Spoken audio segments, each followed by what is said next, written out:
জীবনে সব কিছু আপনার মনের মতো হবে না। চলার পথেই সবচেয়ে বেশি যা জরুরি তা হলো চলতে জানা। আপনাকে চলা জানতে হবে।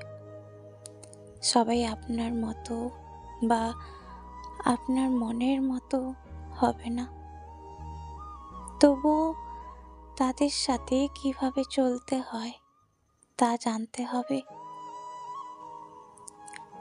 হোঁচট খেলে পাশের জন ধরার আগেই আপনার নিজেকে সামলে নিতে হবে।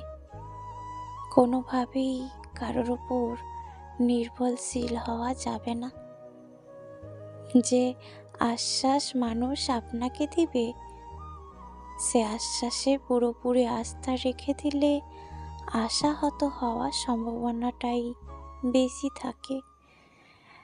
মনে রাখবেন, সব কিছু নিজের মনের মতো হওয়ার চেয়ে সব কিছুতে নিজের ভালো হওয়া জরুরি।